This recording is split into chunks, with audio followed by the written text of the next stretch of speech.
Sorularımızda ma'ruzalar tinglayapmiz. Böyle bazen shunday bo'ladiki, bu ma'ruzalarni ko'pchilik orzu qiladi, kutadi. Vaqtda, imkoniyati to'g'ri kelmaydi. Mana shu Zoomdan kirayotganlarimiz bor, anchagina bizni kuzatuvchilarimiz. Ularni ham bir yutuqliklari bo'ladi. Lekin biz shunaqa imkoniyat yaratib berdik. Ilm ahliga, bevosita shu jarayonda qatnashadigan qiziquvchilarga 1 soat mobaynida bizni olimlarimiz bilan bevosita bir muloqot qiladigan, ularni ilmdagi manfaatdorlik tuyg'usini his qiladigan kayfiyatni yaratishga qo'limizdan kelgancha harakat qildik. Bugun mana boshida juda ko'p fikrlar aytildi, yaxshi mulohazalar bildirildi. O'sha xalqdoshinoslik bo'yicha, adabiyot nazariyasi bo'yicha chiqishlarimizni biz kuzatdik. Va davom etadi bu jarayonlarimiz. Bugun mana zamonaviy adabiyot, nafaqat endi o'sha adabiyotshunoslikda, balki bugungi davr o'zbek nasrining bir yetakchi vakili, katta yozuvchi va ilmda alohida bir o'zini o'rniga ega bo'lgan olim Ulug'bek Hamdam bilan bizni darsimiz, ilmiy seminar deymiz, darsimiz bo'lib o'tadi. Istiqlol davri o'zbek adabiyoti, uning o'ziga xos xususiyatlari, zamonaviy adabiyotning o'ziga xos tamoyillari borasida biz mana olimdan fikrlarini, qarashlarini, mulohazalarini eshitamiz. Rahmat. Assalomu alaykum. Dur, men to'xtalaman, chunki sovuqchanman. Holatdachilik qilmasdan Turkiyada o'tiribman. Uzr so'rab qo'yaman. Hop, istiqlol davri o'zbek adabiyoti. Haqiqatan o'sha 1991-yildan 1-sentyabrda belgilanadi. O'sha chegara, siyosiy chegara O'zbekiston mustaqil bo'ldi, istiqlolga erishdi, muyassar bo'ldi to'g'rirog'i. Shundan keyin o'shandan to shu bugungi kungacha bo'lgan davrni istiqlol davri deb ataymiz. Va adabiyotda ham buni o'zini o'rni bor. O'zini shu davrga xos bo'lgan belgilari bor. O'zi bu yangi o'zbek adabiyotini bitta bosqichi aslida. Bu yangi o'zbek adabiyoti o'sha jadidlardan boshlangan, bilasiz. Jadidlardan boshlangan o'sha paytda juda katta bizni dunyomizda siyosiy, iqtisodiy, ijtimoiy, psixologik jihatdan evrilishlar yuz bergan, nihoyatda katta. Va shuni natijasida dunyoqarashda katta o'zgarishlar yuz berdi va adabiyotda, san'atda, badiiy estetik tafakkurda o'zgarishlarning natijasi sifatida adabiyotda ham yangi bir adabiyot boshlandi. Bu o'sha Turkiyada ham xuddi shunday yuz bergan tanzimot davrlaridan keyin To'g'rizodalar asarlarini o'qisiz, o'sha yerda bular haqida juda yaxshi yozilgan. Bizda endi bilasizlar o'sha Behbudiy, Fitrat, Cho'lpon, Qodiriy, Hamza, Avloniylar bilan birga o'sha yangi yo'l boshlandi. Ikkinchi bosqich bu Sovet davri. Yangi o'zbek adabiyotining ikkinchi bosqichi bu Sovet davri. Sho'ro davri adabiyoti. Buni ham endi vakillarini bilasizlar, mashhur vakillari bor. Endi mana mustaqillik davri bugun so'zi hali obyektimiz bo'lgan, mavzu obyektimiz bo'lgan mustaqillik davri bu o'sha yangi o'zbek adabiyotining 3-davri, 3-bosqichi. Endi yangi o'zbek adabiyotining boshlanishi bilan turli xil qarashlar bor albatta. O'sha demokrat shoirlarimiz, Muqimiy firqa, Zafiy o'shalardan o'sha uch bera boshlagan degan gaplar. Bizga dars bergan Talat Solihov undan ham ilgariroq ketib, Boburnomasidan yangi badiiy estetik tafakkur boshlangandi deydi. Bu endi albatta bular kurtaklar. Lekin haqiqiy ma'nodagi o'sha janrlar ma'nosida o'sha turlarga, janrlarga ta'sir qilib, yangi janrlarda yozila boshlanishi bu o'sha jadidlar bilan bog'liq. Endi ba'zilar mana bugun ba'zi bir iste'dodli yoshlarimizni chiqishlarini, haligi yozgan asarlarini, she'rlarini ko'rib, mana ikkinchi Cho'lpon tug'ildi, ikkinchi Qodiriy tug'ildi degandek haligi nima deydi, hayajonlanib kutib olishlari ham bor. Albatta, yoshlarni doim qo'llab-quvvatlaganmiz. Mening o'zim masalan mana 5-6 ta kitob bor, shularda aksariyat bu yoshlarda she'riyati, hikoyalari, boshqalari haqida yozgan maqollarim bor. Lekin bitta gapga yaxshilab urg'u berish kerak. Jadidlar bu yangi bir mamlakatni yoki bo'lmasam agar ta'bir joiz bo'lsa bir shaharni bunyod qilgan. Hozirgi yangilanishlar, jumladan bizda avlodlar, men o'zim ham dohil, biz qilayotgan yangiliklar ana shu shaharda Voqejolar aka nari borsa bitta ko'chani asfalt qilish bilan teng deb o'ylayman. Yoki juda haligi ayoxonda solayotganlarda ba'zilari meni nazarimda o'sha ko'chada bitta lampochkani almashtirish bilan teng. Chunki haqiqiy ma'nodagi o'sha dunyoqarashlardagi evrilishlar o'sha jadidlar zamonida. Bu degani hozir Qodiriyga, Cho'lponga teng bo'ladigan islohot tug'ilmayaptimi degani emas. Tug'iladi. Hatto Navoiyga teng islohotlar ham tug'iladi. Yaratganni qudrati Navoiy bilan, Shekspir bilan, Dostoyevskiy, Tolstoy bilan o'lchanib, u bilan belgilanib, u bilan chegaralanib qolmaydi. Har doim islohotlar tug'iladi. Lekin hamma gap shundaki, davr va iste'dodni, davr va dahoni nimasi imkonlari teng bo'lgan paytda ana shunday yangilanishlar bo'ladi. Navoiy va Bobur davrida o'zbek badiiy tafakkurida, ya'ni turkiy deymiz u paytdagina, ana shunday evrilish, ana shunday inqilob yasalgan. Oradan 400 yil o'tgandan keyin ana shunday inqilob jadidlarning davriga to'g'ri. Shu ma'noda o'sha jadidlarga men hamisha havas qilaman. Garchi yuqorida nomlari zikr etilgan jadidlar aksar qismi 40 yoshda jo'rmay bo'lib ketgan bo'lsa ham, eng uzoq yashagani nima 53 yosh kirib, qolgani 43 mana yoshlarda ketgan. Lekin ijodkor sifatida omadli. Sababi o'sha davrda tug'ilgan. Masalan, buni nima tarzda analogiyasi ham bor. Rus adabiyotida Lermontov haqida rus adabiyotshunoslarining ayrimlari aytadi. Litsey Lermontov umr prorok russkiy poeziyasi. Lermontov siymosida rus she'riyatini payg'ambari o'ldi deydi. Ya'ni Lermontovning imkonlarini qo'shilligidan baland ko'radigan rus adabiyotshunoslar bor. Lekin rus she'riyatini quyoshi kimga nasib qildi? Pushkinga nasib qildi. Bor yo'g'i orada 10 yil oldin tug'ilgan. Hamma gap mana shunda. O'sha davrda tug'ilish masalasi bor. Bu endi ota-onaga buni buyurtma qilib bo'lmaydi. Bu taqdiri ilohiy bilan bog'liq. O'sha ma'noda jadidlarga faqat havas qilinadi. Biz hozir ketayotgan yo'l ana shu jadidlar ochgan yo'lda ketyapmiz. Qayerdadir kichkinagina inqilob bo'lishi mumkin, lekin baribir yo'lni shaharni ular qo'yadi. Xo'p, o'shaning uchun mana Naim aka ustozimiz ham aytardi. Men ham shu fikrdaman. O'zbek adabiyotining ikkita oltin davri bor. Biri Navoiy va Bobur davri bilan bog'liq, ijodi bilan bog'liq, ikkinchisi jadidlar. Endi Naim aka ustozimiz sovet adabiyotini ham qo'shadi. 20-yillar avlodini, Oybeklarni boshqalarni ham qo'shadi. Yo'q, Oybek, Boturg'ulom, Usmon Nosir, Hamid Olimjonlar ham bular baribir o jadidlarni izlashgan. Xo'p, bugungi kunga kelamiz endi. Bugungi kunda istiqlol davri o'zbek adabiyoti mavzumizda asosiga keladigan bo'lsa. Hozir adabiyot bormi, yo'qmi degan tortishuvlar ham bo'ldi. Bir qancha yillar oldin o'sha jahon adabiyotida shunday bir bahs bo'lganda menga murojaat qilishdi. Shunday katta olimlarimiz, shoirlarimiz, xalq shoirlarimiz shu hozir bugungi kunda istiqlol davrida pichoqqa ilinadigan adabiyot yo'q. Chunki u haqiqatni aytmadi degan bir fikrni berishgan ekan, shunday bir chiqish qilgan ekan. Siz istiqlol davri adabiyotini himoya qilib yurasiz. Shunga bir javobingiz bormi deydi. Men albatta yozaman dedim. Ustozlarni hurmat qilgan holda bor istiqlol davri adabiyot. Xil adabiyot. Hamma gap shundaki, o'quvchini retsepsiyasi o'zgardi. O'quvchini qabul qilishi o'zgardi. O'quvchini diqqat e'tibori chalg'idi. Chunki dunyo o'zgardi. Biz o'sha mustaqil bo'lganimizdan keyin SSR degan imperiya parchalangandan keyin dunyoga biz ochildik. Dunyoga ochilishimiz bilan dunyo bizdan ilgarilab ketgandi. Juda ko'p jihatlarda. Ya'ni Yevropa, Amerika, Yaponiya shunday mamlakatlarni nazarda tutyapman. Va o'sha yangiliklar bizga yopirilib kirib keldi.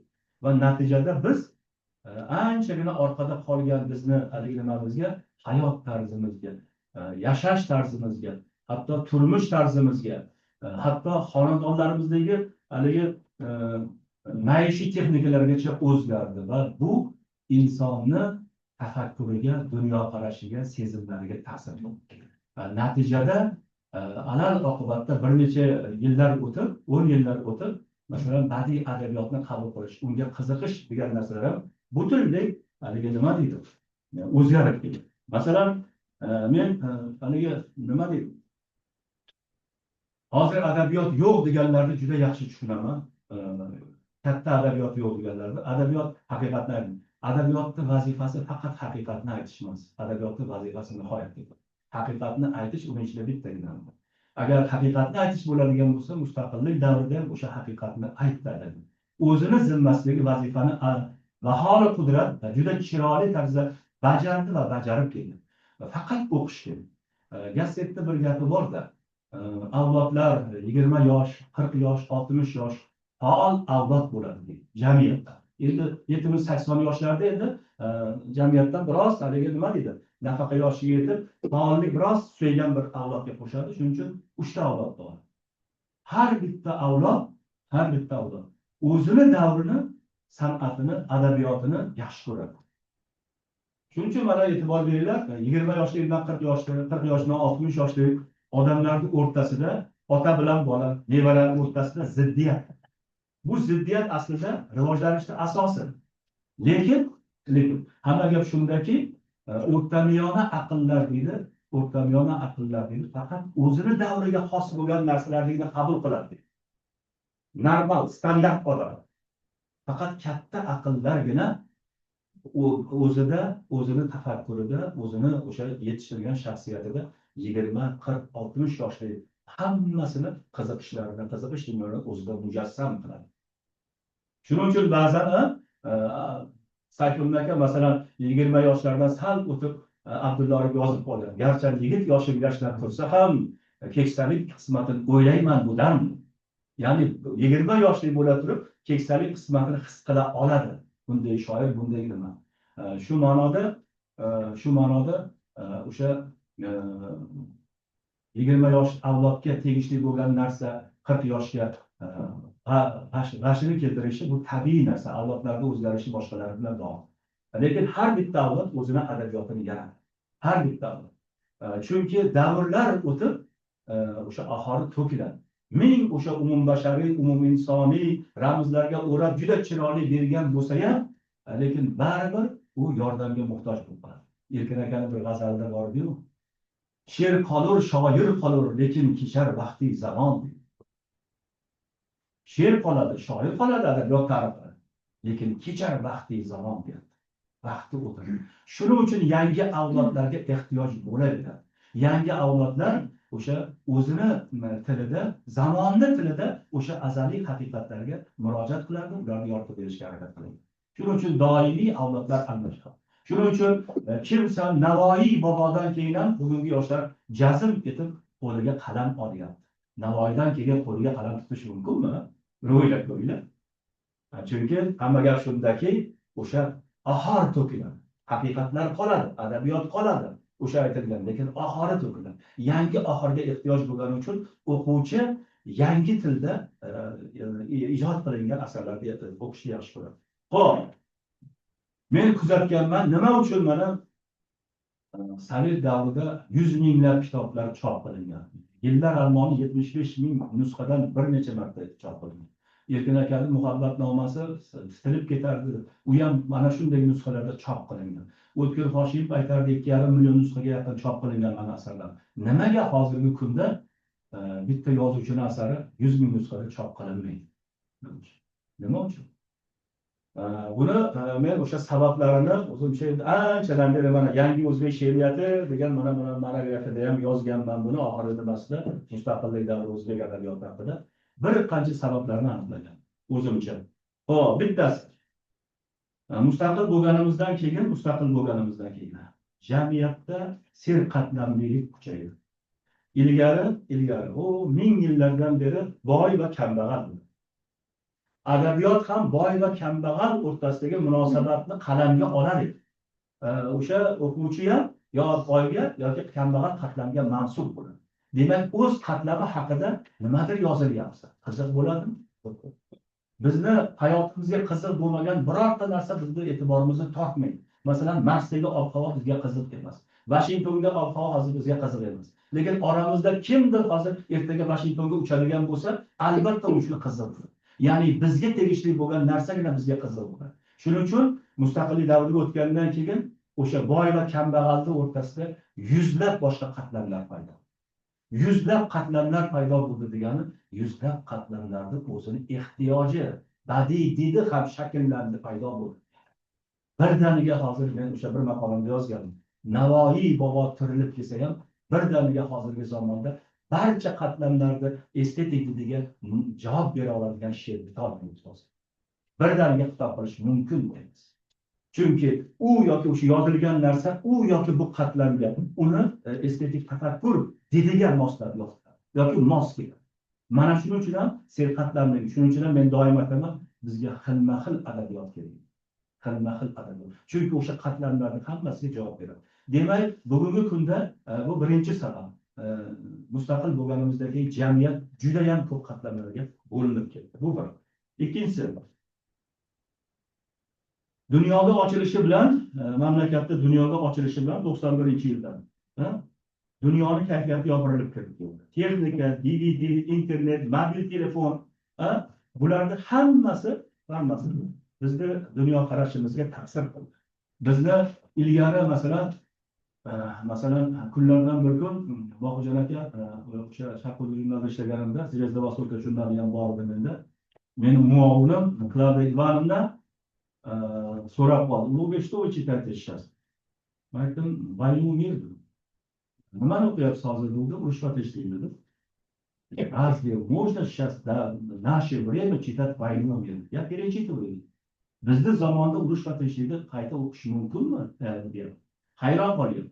Bo'lmasa Datsen rus adabiyotshunosi, shu adabiyotda mutaxassisi, lekin bunga ham ajoyib tuyulyapti. Bizda tezkor zamonda 2000 sahifalik urush va tinchlik romanini qayta o'qish g'alati tuyuldi. Chunki u urush va tinchlik yozilgan paytda odamlar bemalol edi. Boshqa zavq oladigan nimalari yo'q edi, deyarli yo'q edi. Va natijada juda ko'p sohalardan oladigan zavqini, informatsiyasini, boshqasini hammasini adabiyotdan oldi. Shuning uchun adabiyotda matnlar ham nihoyatda katta bo'ldi va buni bemalol o'qib nima qilishdi. Mashrabxonlik, bizda ham Navoiyxonlik, Bedilxonliklar bo'ladi. Odamlar o'tirib, ko'sak chuvib yoki paxta tutib boshqa qilib mashrabxonliklar qilishgan bir payt. Va shunga imkonlari, vaqtlari bo'ldi. Bugun esa unday imkon yo'q hech kimda. Xo'p, keyin din afyondir degan g'oya ateistik sovet jamiyatida juda yetakchi bir g'oyalardan biri edi. Din afyondir. Endi qarang, mustaqil bo'lganimizdan keyin dinga ruxsat berildi. Qur'oni Karim chop etildi, tarjima qilindi, chop qilindi. O'sha O'tkir Hoshimov rahbarlik qilayotgan paytda Sharqiy jurnali yana 271 ming nusxalarga chiqib ketgan. Bir paytlar undan ham ko'p chiqardi, shunaqa 200 ming, 300 ming nusxaga chiqib ketgan. Bu nimadan dalolat? Bu o'sha o'quvchini Qur'oni Karimga bo'lgan ehtiyojlar. Xo'p, hadislar chiqdi. Hajlarga, umralarga bemalol borib kelish imkoni bo'ldi. Masjidlar ochildi. Odamlar bemalol diniy ehtiyojini qayerda bevosita dinni o'zi yo'llari orqali qondira boshladi. Sovet davrida o'sha ehtiyoj ham adabiyot orqali, san'at orqali qondirdi. Adabiyot san'at orqali qondirgan shu yerda. Yoki bo'lmasa publisistikani oldi. Haqiqat izlagan odamlar adabiyotdan qilgan shunisi. Mustaqil bo'lganimizda, oshkoralik davrida 85-yillarda to'g'ridan to'g'ri publisistika janr sifatida nihoyatda yuqoriga ko'tarildi. Va natijada o'sha paytda publisistik she'riyat paydo bo'ldi. O'zi 70-yillar avlodining she'riyati asosan ko'pchilik qismi publisistik hayqiriqlardan iborat. Tushunasizmi? Demak, publisistika ham janr sifatida maydonga tushdi va adabiyotdan u ham o'zini imkonlarini, territoriyasini tortib oldi.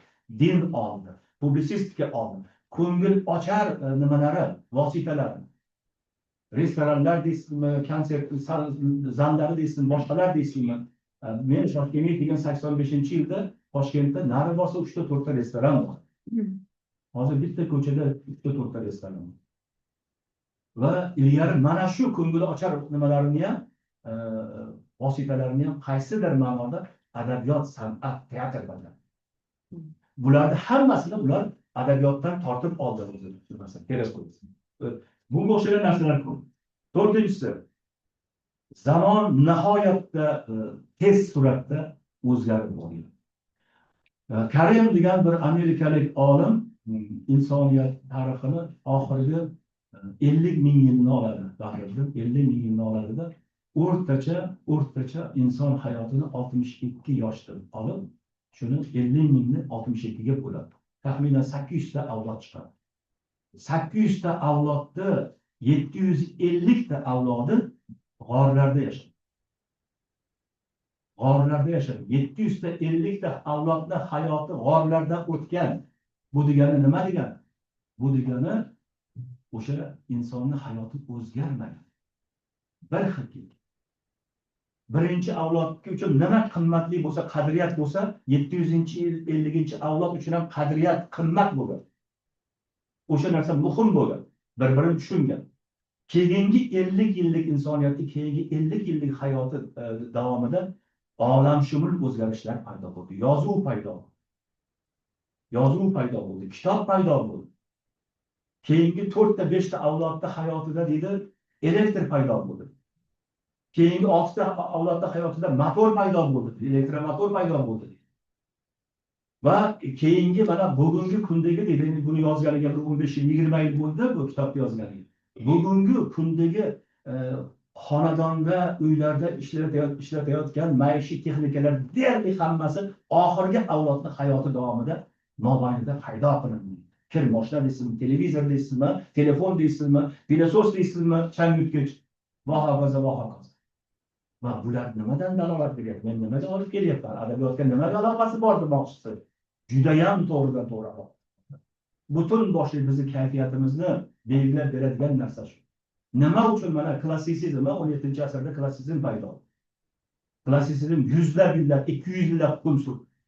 100 yil, 200 yildan keyin romantizm keldi o'rtaga.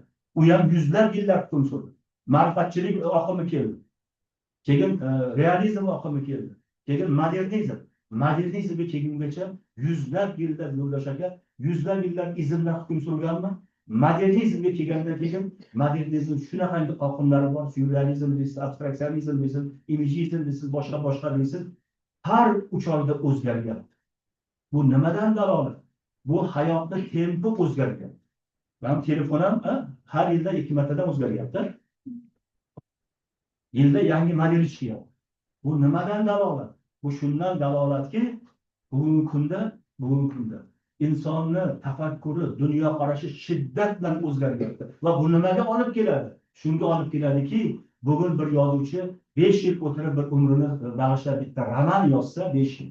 Yozib tugatib nashriyotga bergandan keyin ko'chada boshqa ob-havo hukm suradi. 5 yildan keyin yozib tugatilishi va roman eskiryapti. Tushuntira olyapmanmi? Mana bugun nima uchun yozuvchi bo'lish shunchalar qiyin? Nima uchun bugun asar o'qilishi nihoyatda? Navoiyni yozgan an'analari o'sha Boburda ham, keyingi u nimalarda ham, amiriylarda ham hukm surgan o'shanda. Uncha qadriyat bo'lgan. Kunlardan bir ustozimiz Umaram Normatov telefon qilib qoldi. Hayajon bilan Tog'ay Murodni otamdan qolgan dalalarini o'qidingizmi? Endi domla savol beradi, javob kutmaydi-yu. Shunisi yaxshi bir tomon. Chunki o'qimaganman. Nasıl?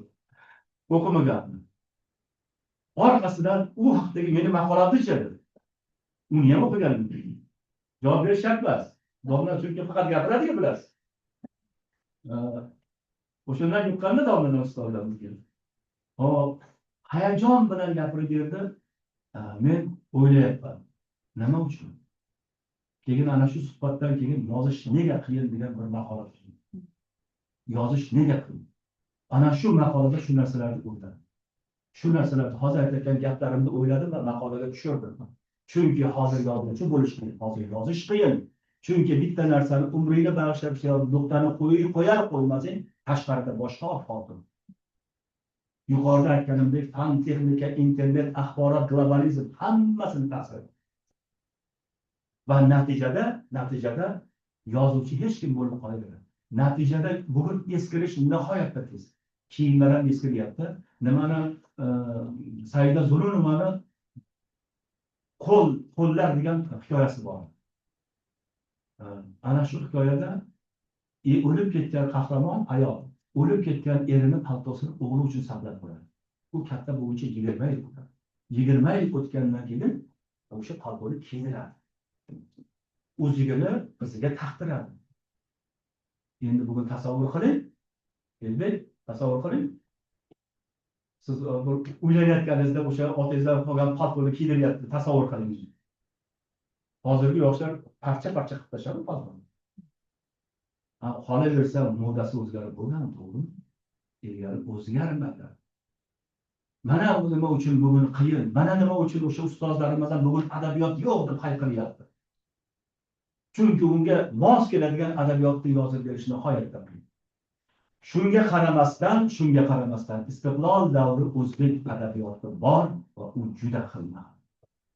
Bir paytda o'zida men o'sha Nasr kengashi raisi bo'lib ishlayib yurgan paytimda 20-asr o'zbek hikoyalar antologiyasini tuzdik va o'shanga men so'z boshi yozdim. Ana shu yerda kuzatsam, o'sha paytda o'zida Voqijon aka 4 ta avlod ijod qilyapti. 4 ta avlod. Demak, yuqorida aytganimda Gasset 3 ta avlodni ko'rsatgan, men 4-sini ham ko'rsatyapman. Chunki Gasset nima qilganda 60 yoshlarda bizning sohada, ma'naviyat sohalarida, aqliy mehnat sohalarida 70, 80, 90 yoshlar bu nima emas. Bu avlod sifatida bemalol o'zini so'zini ayta oladi. O'sha paytda men kuzatgan paytimda keksa avlod Said Ahmad hayoti, Asqar Muxtor, Pirimqul Qodirov, O'tkir Hoshimov, Shuhur Xolmirzayev bu birinchi avlod. O'sha paytda men avlodlarni sanaganman. Ikkinchi avlod sifatida bular ham katta avlod. Xurshid Do'stmuhammad, Erkin Azam, Ahmad Azam, Murod Muhammad Do'st, Xayriddin Sulton, Nurullo Muhammad Raufxon. Endi o'rtadagi avlodlar bo'lib kirishdi. Uchinchi avlod sifatida sanagandim. Shodiqul Hamdon, Nazar Eshonqul, Isajon Sulton, Sobir Qo'nar, Luqmon Bo'rixon, Normurod Qobilov, Qo'chqorlar Qobil.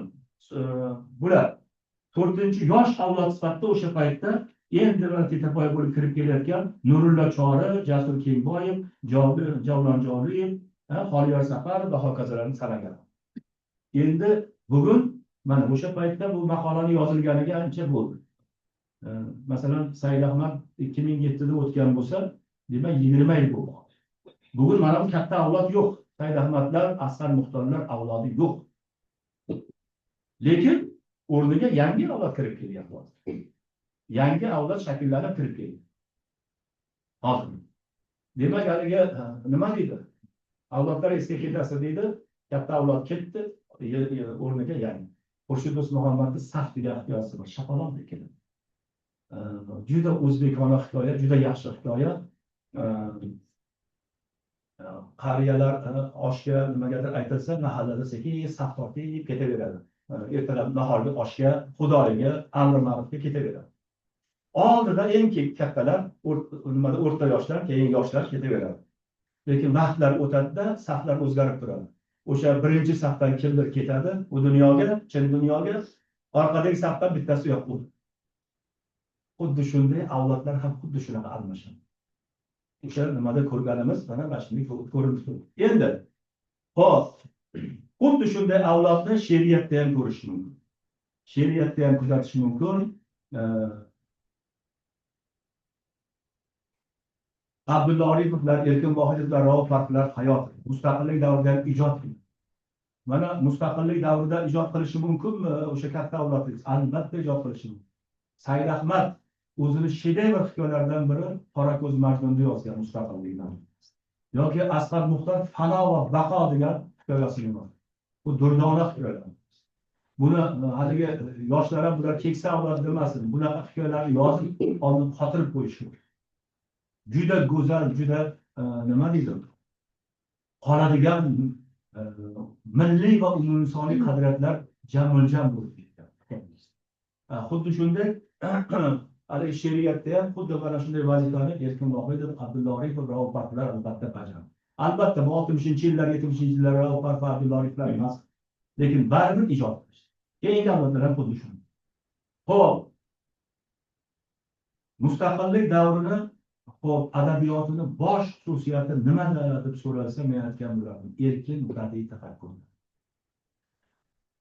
Sovet davrida sotsializm metodi, sotsialistik realizm metodi Maksim Gorkiy Stalin bilan muloqotidan keyin nimaga 34-yilda 1934-yilda sezda bu narsa qabul qilinganda, shundan keyin sotsialistik realizm ikkita sinf va o'sha sinflarni, ishchi dehqon sinflarini manfaatlarini himoya qiladigan va o'ziga xos uni nimalar tekiklashtirish va hokazo talablari bordi. Metod sifatida ana shunday metod. Va bu metodga ko'ra o'sha Alisher Navoiylarni hamsalari nima qilinganda ham o'sha Allohga va payg'ambarga bo'lgan hamd va nimalar olib tashlangan, naflar olib tashlangan. Bu sir emas bu narsa. Bu xudosizlar jamiyati bo'lganligi uchun bu o'sha nimani doirasiga sig'mas. Xo'p, keyin mustaqillik davrida ana shu metodga hech kim rioya qilmadi. O'z-o'zidan o'shani qo'riqlab turadigan jamiyat, hokimiyat, sovet hukumati yo'q bo'ldi va nima deydi? Ijodkor erkin bo'ldi. Bekorga kimsan Abdulla Oripovdek shoirlar ikki daryo oralig'ida qolib ketdi mening ovozim demadi. Abdulla aka aqlli ravishman. U o'sha payt uchun qolib ketganligini bilgan. Men mana shundan kelib chiqib hozirgi kunda degan o'sha mustaqillik davri boshlarida maqolalarni yozganman. Hozirgi kunda nima chegara ikki daryo emas, ikki qutb, Arktika va Antarktida.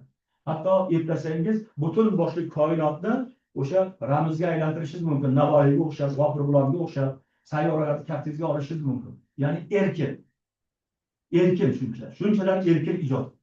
Shunchalar xohlagan yo'nalishida, metodida, xohlagan haligi yo'sinida yozishi mumkin. U aktivist bo'ladi, pessimist bo'ladimi?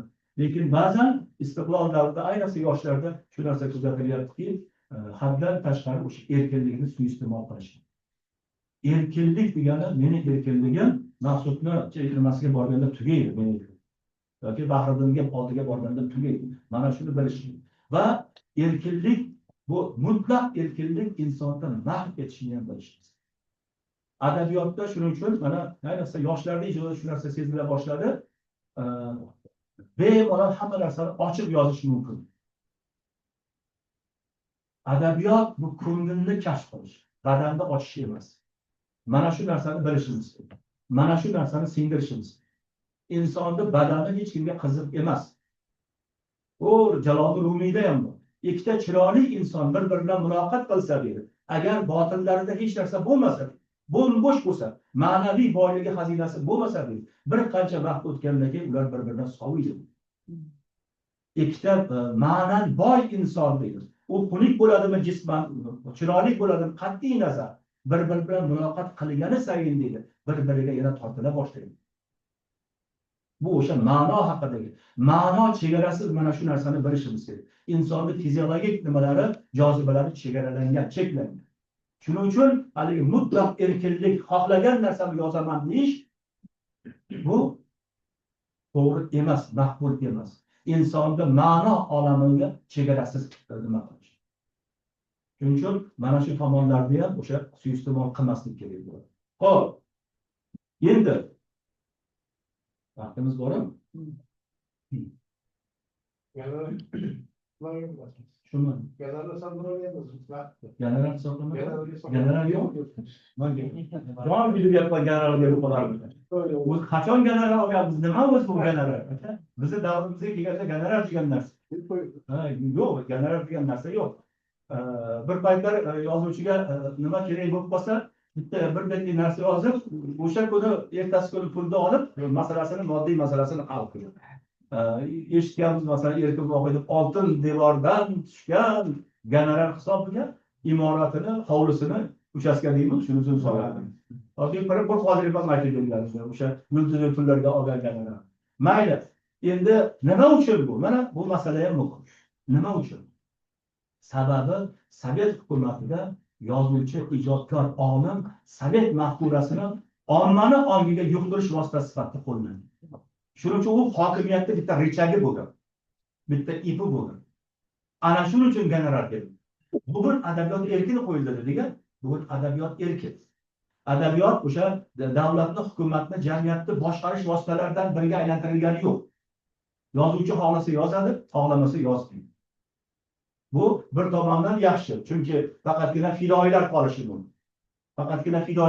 Bir tomondan yaxshi. Ikkinchi tomondan yozuvchi, shoir, olim, ayniqsa olim moddiy rag'batlantirilmasa uzoqqa bora olmaydi. Bir nimada aytgandim, shoir yozuvchi qiynalsin mayli, lekin odam, olim odam to'q bo'lishi kerak. Shoir yozuvchi qiynalmasa, ichidagi o'sha ruh ham uyg'onmaydi bir qadam. Bir 30-35 yoshgacha shoirlar, yaxshi shoirlar 30-35 dan keyin shoirlar qayta ketadi bir maqola yozaman. Yoshlar haqida 2006-yilda Yozuvchilar uyushmasida yoshlar she'riyati haqida nima qilgandim, ma'ruza qilgandim shu yerda. 30 yoshgacha yosh bo'ladi, ko'ngil toza bo'ladi. Va o'sha toza ko'ngil bilan yoshlikning o'zi lirik. Toza ko'ngil bilan 30-35 yoshga zo'r she'rlar yozadi, zo'r asarlar yozadi. 30-35 dan keyin bechora uylanadi, farzandli bo'ladi, uy tashvishi boshiga tushadi, mansab tashvishi boshiga tushadi. Sekin asta yuragiga o'sha qora la'nati narsalarni kirgizib bo'ladi. Yurak qoraygandan keyin yaxshi narsalarni yozish nihoyatda. Hop.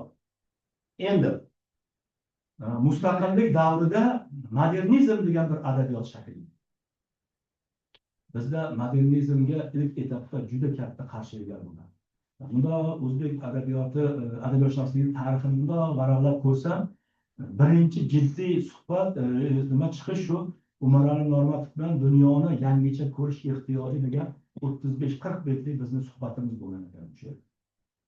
2001-yilda Jahon adabiyot jurnalida chiqqan. Dunyoni yangicha ko'rish ehtiyojı. O'sha paytda juda katta qarshiliklar bo'lgan. Yangilikni shunchalik tutib olish oson bo'lmaydi. Hatto Ibrohim G'ofurov 80-yillarda she'ringizda tushuntirib bering degan maqolalar chiqqan. O'shandek modernistik yo'nalishda yozilayotganman. 90-yillarda bu butun boshli yo'nalishga aylandi. Modernistlar paydo bo'ldi. Qarimpur Qodirov ustoz yozuvchilarimizga qarshi bo'lgan modernizmga, yoki bo'lmasa ustoz adabiyotshunos shu yerda faoliyat yuritgan professor Bahodir Sarimsoq bizga yot narsa. Suvar aka Meliyev, uzoq jo'raqilib o'zimizni do'stimiz. Bularning nimasida modernizm sharq tafakkuriga yotdi. Bugungi kunda mana yoshlarimiz ko'pchilik qismi modernistik yo'lda nima qilyapti? Demak, yangiliklar boshida mana shunday qarshiliklar bo'lar ekan. Lekin Muhammad tanqid qildi o'sha paytlar. Shunday bo'lgan. Mana hozir Maqsud qo'liga oldi, mana shu kitobda mana shu yangilangan tafakkurga men savollar uyushtirganim Sharquzda. 22 ta olim, yozuvchi, shoirlarimiz ishtirok etgan. Mustaqillik davri o'zbek adabiyoti haqida 10 ta savol tuzgan edim, shularga javob bergan. Mana shunday nimalar bo'lgan. Chunki va endi qarangda, modernizm bu bir oqim jamiyatdan g'arbdan kirib kelyapti, bizga bostirib kirib kelyapti va biz bundan himoyalashimiz kerak, qaramaslik kerak. Bu jamiyatning tabiiy kayfiyati, kayfiyat sifatida kirib keladi bu o'zgarishlar. Kayfiyat sifatida kirib keladi, buni siz hech narsa qilib yenga olmaysiz.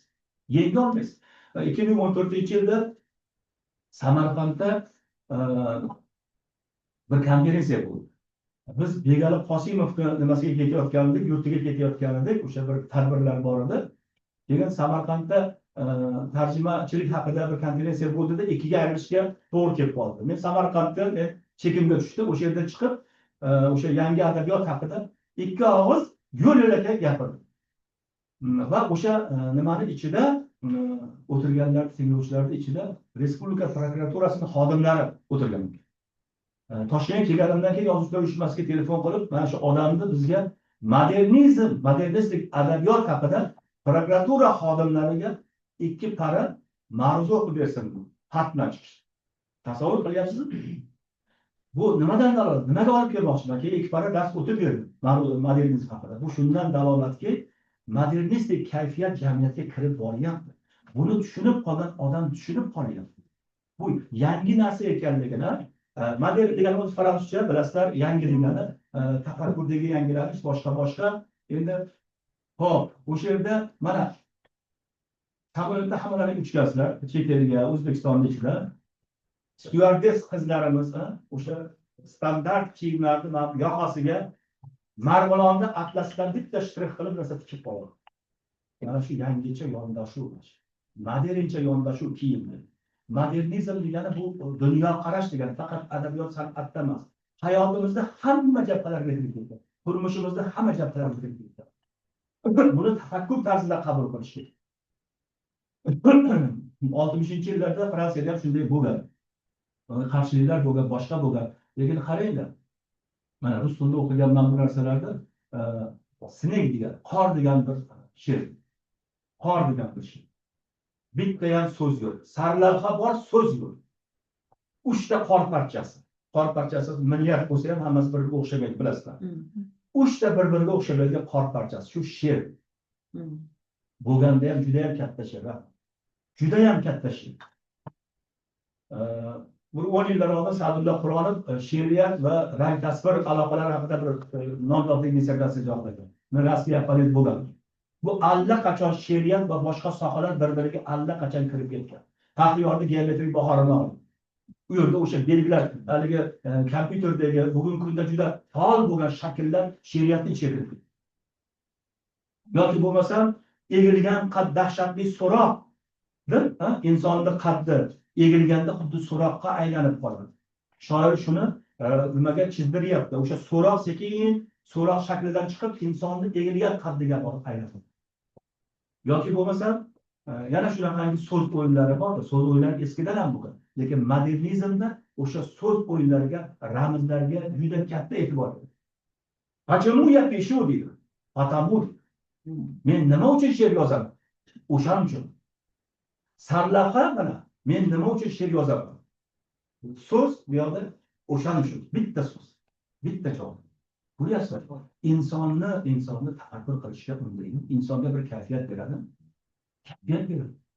Yoki bo'lmasa kunlardan bir kun ma'ruza o'qiyotib, o'sha ma'ruzani mazmuni bilan bog'liq holda Abdulla akani Sen bahorni sog'inmading bunga she'ridan parcha o'qidim.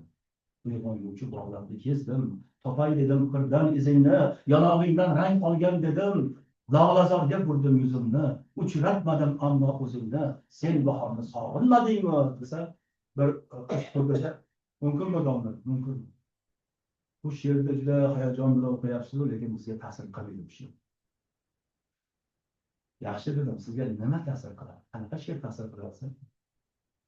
Menga dedi, bizda avlodlarida, biz ko'pchiligimizga dedi, ko'zlarimda ikkita shovqin degan she'rni o'qisak titrab ketamiz. Shovqin ko'zda, shovqin quloqda bo'lishi kerak-ku. Ko'zga xitob qilyapti. Ko'zni nimasiz atributi sifatida berdi. Ko'zlarimda ikkita shovqin. Men dedim, yaxshi dedim. Men dedim, birinchi she'r tahlil qildim, keyin buni tahlil qilib berdim. Sen dedim, ikkinchi she'rni birinchi she'rni qabul qilmayapsan. Men dedim, bu she'rda bir Bahrom Muhammadning bir she'ridan olinganini bilaman. Bu she'rni tahlil qilamadim, tahlil qildim.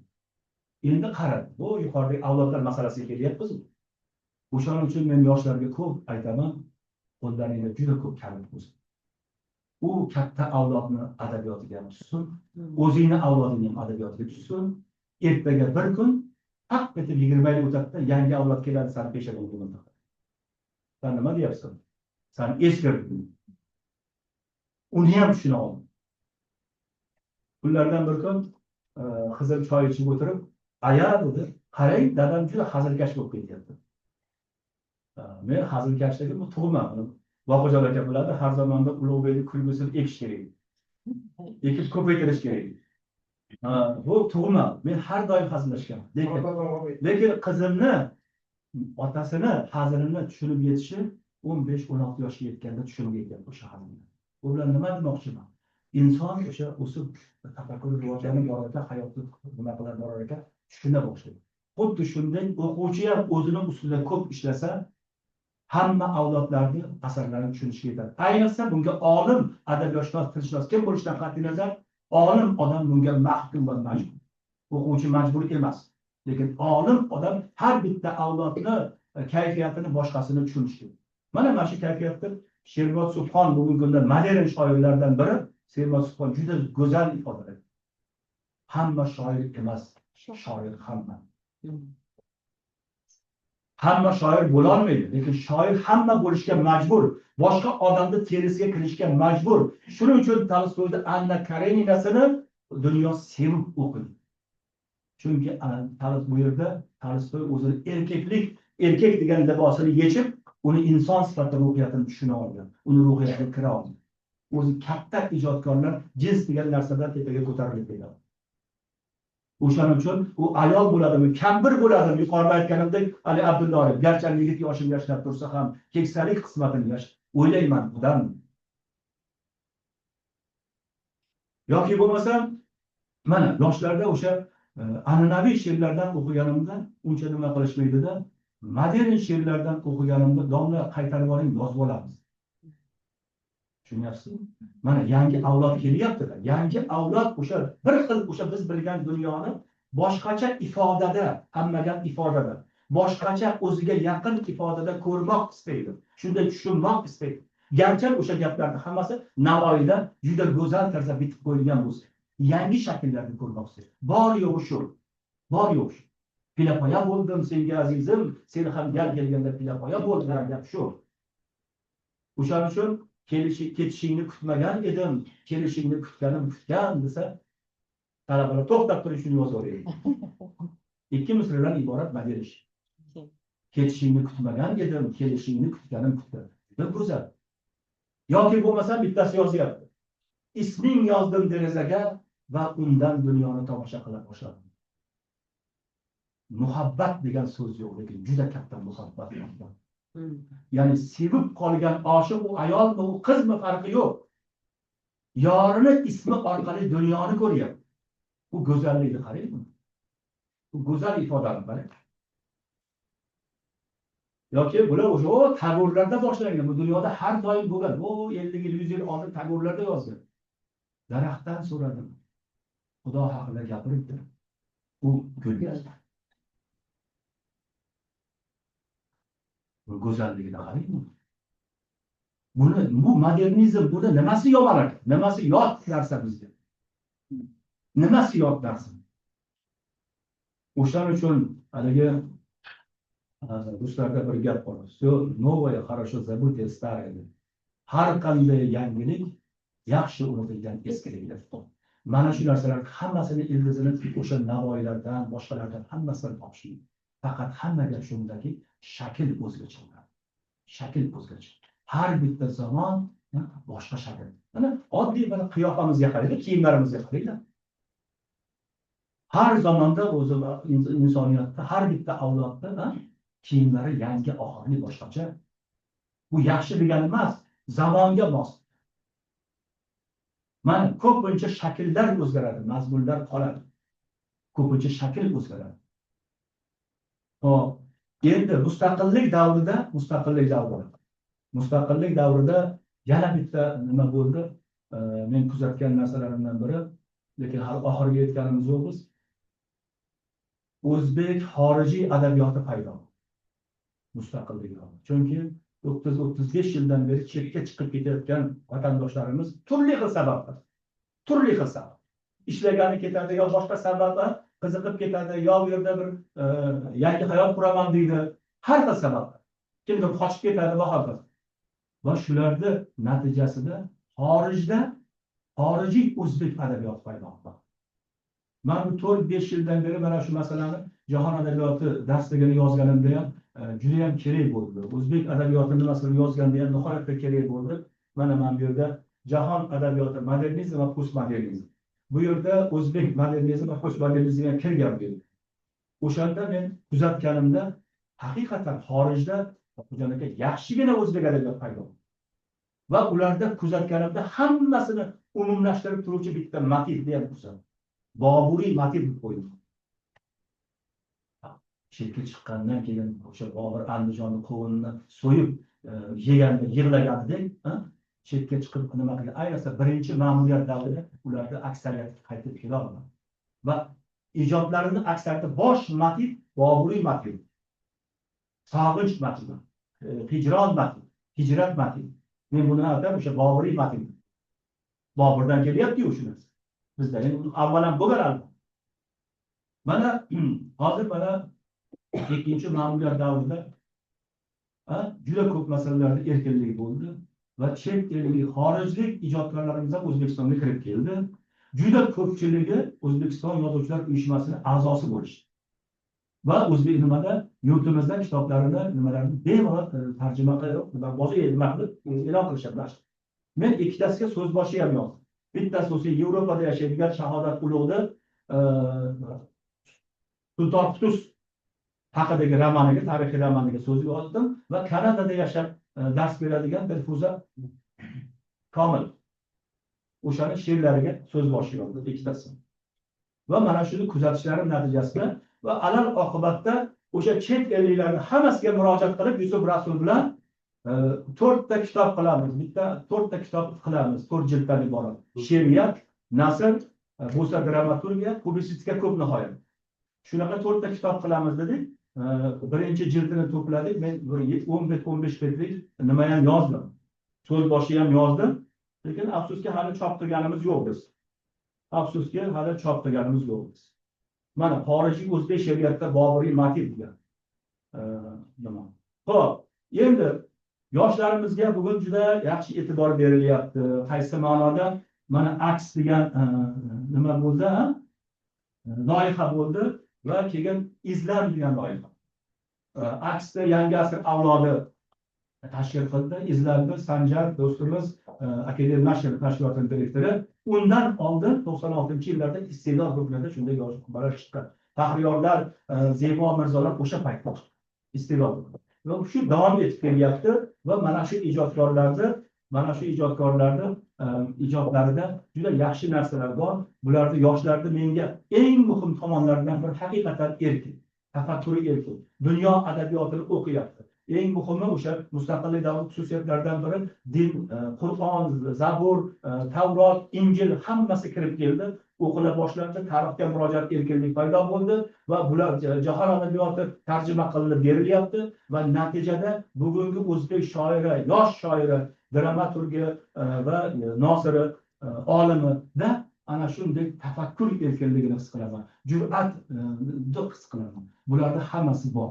Va o'ylaymanki, lekin baribir sog'inchimiz, umidimiz shundan iboratki, nimalar milliy ildizdan uzilmaslik va erkinlikni suiiste'mol qilmaslik. Va adabiyot, san'at bu insonning ruhiga xizmat qilishlik, insonning badaniga, tanasiga emas. Yuqorida aytildi bu narsalar va mana shunday ularga sog'inchlarim bor. Bu yerda mana nimada o'sha yoshlardan kelib o'tirishdi, mana Mohira 41-kun degan bir hikoyasini o'qidim. Bu haqda Rahimjon Ahmad yaqinda ham bir nimada ham yozdi. Meni ham o'ziga aytadigan gaplarimni aytdim.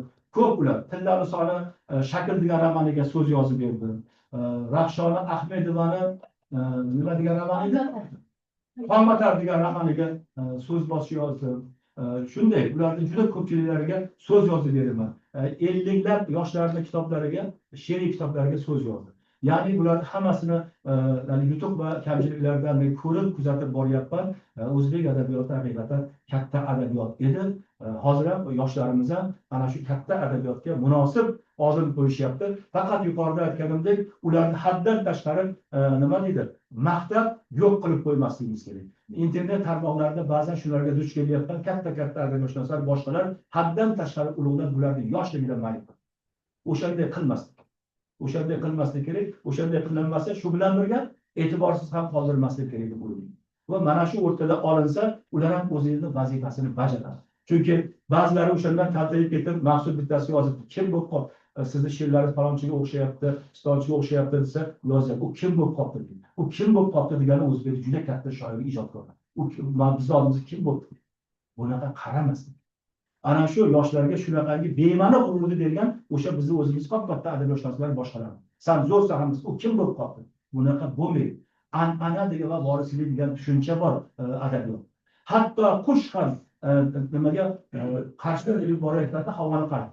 Havoni qarshiligiga nima qiladi? Suyanadi. Hatto o'shalar nimani inkor qilayotganda o'sha an'anani inkor qilayotganda suyanib parvoz qiladi. Buni unutmaslik kerak. Shuning uchun haligi nima deydi? Bu narsa doimiy mana shunday davom. Xitoyning rivojlanishlaridan sabablardan bittasi sifatida aynan ustoz shogird an'analari Boqijon aka juda yaxshi yo'lda bo'ldi. 40-50dan keyin har bitta sohada 40-50dan keyin har bitta sohani yaxshi bir vakiliga shogirdlarni biriktirib qo'ygan assistent. Va mana shu an'ana uzilmadi. Bizda bir esimizda bor shunday bir vaqtlar bo'ldi, 60ga kirganlarning hammasini qaydi.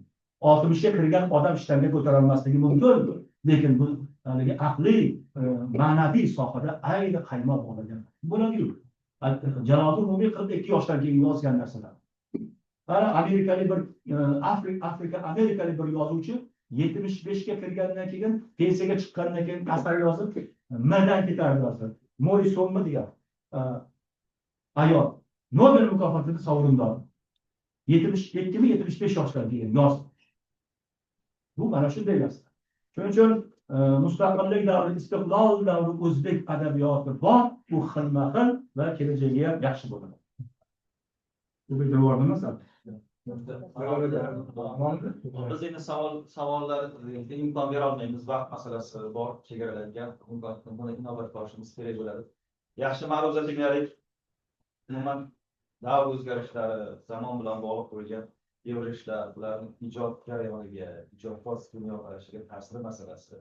Qolaversa, Ulug'bek aytgani, bu bir qadar o'sha katta avlod vakillaridan borayotgan adabiyotshunos va ijodkor sifatida yoshlarga e'tiborlari va aynan o'sha yoshlarga berilgan tavsiyalar qaysi ma'noda ko'pchilik uchun manfaatli, yoshlarimiz uchun ayniqsa manfaat bo'ladi va hamma o'tirganlar uchun albatta ko'p narsa olindi, ko'p narsalar bo'lib, odam o'zi uchun ham xulosa qildi. To'g'ri, ayrim o'rinlarda bahs qilish mumkin, munozara qilish mumkin, mubohaza qilish mumkin.